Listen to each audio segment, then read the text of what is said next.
अस्सलाम वालेकुम। तो आज हमने डिस्कस करना है अनीमिया के बारे में। और अनीमिया को हम सादा अल्फाज में बोलते हैं खून की कमी, जिससे अक्सर लोग कहते हैं कि हमें खून की कमी हो गई। तो आज हम देखेंगे कि खून की कमी क्या होता है, इसकी वजूहात क्या होती हैं और इसकी अलामात क्या होती हैं। तो सबसे पहले देखते हैं कि अनीमिया जो है खून की कमी होती क्या है। अब इसमें क्या होता है, जो हमारे खून है उसके अंदर 3 तरह के सेल्स होते हैं, जिसमें वाइट ब्लड सेल्स होते हैं, रेड ब्लड सेल्स होते हैं और प्लेटलेट्स होते हैं। और इसमें जो मेन होता है कि रेड ब्लड सेल्स होते हैं, उनकी कमी हो जाती है हमारे खून के अंदर। और रेड ब्लड सेल्स के अंदर हीमोग्लोबिन होती है, जिससे आप लोग सब लोग एच बी बोलते हैं कि हमारी एच बी इतनी है, हमारी एच बी इतनी है।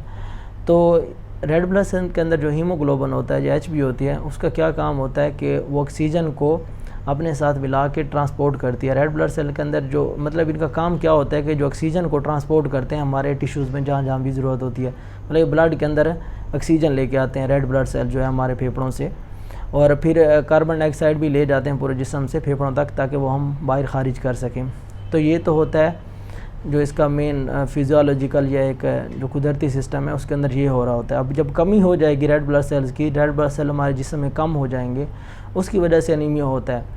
उसमें क्या होगा, जब हमारे जिस्म में रेड ब्लड सेल कम होंगे तो उसकी वजह से क्या होगा कि ऑक्सीजन नहीं आ सकेगी हमारे खून तक, और क्योंकि कम ऑक्सीजन आएगी उसकी वजह से फिर हमें मुख्तलिफ़ किस्म के अलामात आएंगी, क्योंकि ऑक्सीजन बहुत ज़्यादा ज़रूरी है हमारे जिस्म के लिए।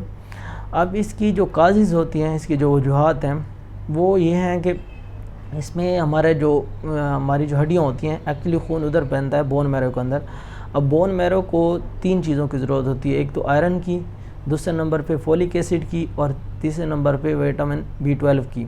और इसके अलावा दूसरे भी न्यूट्रिएंट्स की ज़रूरत होती है जो हम खाते हैं और फिर उससे आते हैं।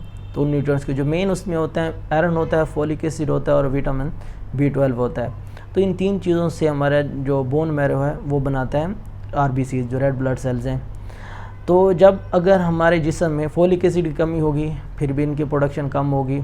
अगर हमारे जिस्म में विटामिन B12 है जो उसकी कमी होगी फिर भी हमारे जो RBCs हैं कम बनेंगे, फिर भी अनीमिया होगा।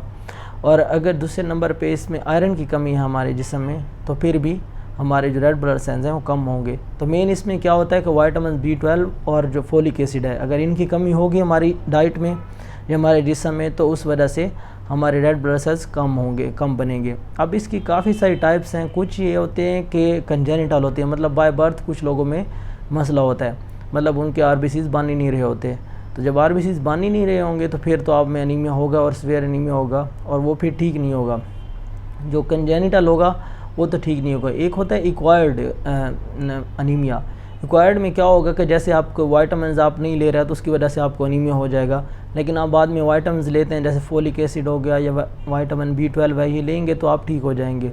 या फिर आयरन की कमी हो रही है तो आयरन सप्लीमेंट्स लेंगे, या ये जो फोलिक एसिड के सप्लीमेंट होते हैं और B12 के भी सप्लीमेंट्स होते हैं विटामिन के, तो ये लेंगे तो आप ठीक हो जाएंगे। अगर है बाय बर्थ जैसे थैलेसीमिया वगैरह हो गया, ये प्लास्टिक एनीमिया है या सिकल सेल एनीमिया है, ये कुछ टाइप्स हैं, इनमें ये होगा कि रिकवरी नहीं होगी, फिर आपको ट्रांसफ्यूजन ही चाहिए होगी बाहर से। तो उसके बाद देखते हैं कि इसकी अलामात क्या होती हैं। अब अलामात में यही है कि अगर खून कम आ रहा है, मतलब उसमें ऑक्सीजन नहीं आ रही और खून भी कम है, तो उसकी वजह से थकावट वगैरह होगा, फटीग वगैरह हो। फटीग का ये मतलब नहीं है कि आपको फटीग हो रही है तो आपको अनीमिया ही है। फटीग जो है इसकी और भी थकावट की बहुत ज़्यादा वजूहात हैं, तो ये बिल्कुल भी अज्यूम नहीं करना कि आपको सिर्फ फटीग हो रहा है तो आपको अनीमिया ही है। इसके अलावा भी बहुत ज़्यादा इसकी वजूहात हैं। उसके बाद ये है कि फटीग के अलावा कमज़ोरी होगी, आपका जो स्किन कलर है वो भी थोड़ा जर्द हो जाएगा, चक्कर आएंगे आपको, उसमें सांस में मसला हो सकता है। तो उसके अलावा ये है कि इसमें सर दर्द होगा, सीने में दर्द हो सकता है, चेस्ट पेन भी हो सकता है। तो ये कुछ इसकी सिम्टम्स हैं, लेकिन मेन इसमें देखा जाता है कि इसकी वजूहात क्या हैं, किस वजह से हमें अनीमिया हो रहा है। तो असल इसमें वजूहात का ही इलाज किया जाता है, जो भी जिस वजह से कमी हो रही है। तो और जो औरतें हैं जिनको प्रेग्नेंट होती हैं तो उसमें फोलिक एसिड उनके लिए बहुत ज़्यादा ज़रूरी होता है। फोलिक एसिड के सप्लीमेंट लेने चाहिए ताकि जो उनका बच्चे है, जो बेबी है, उस पर अफेक्ट ना हो।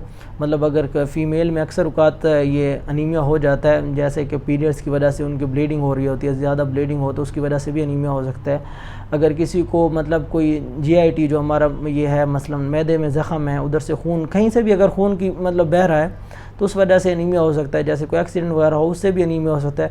मतलब कोई भी ऐसी वजह जब आपका खून का लॉस हो रहा हो ज़्यादा, तो उस वजह से अनीमिया हो सकता है। तो औरतों के लिए वैसे भी होता है कि जो फोलिक एसिड के सप्लीमेंट्स होते हैं वो अक्सर उनको लेने चाहिए जब वो प्रेगनेंसी की हालत में होती हैं। और दूसरे ये है कि मर्दों में ये थोड़ा कम होता है बनिस्बत इस तरह देखा जाए, तो औरतों में क्योंकि ये पीरियड्स और इस वजह से प्रेगनेंसी के दौरान भी अनीमिया के चांसेस होते हैं।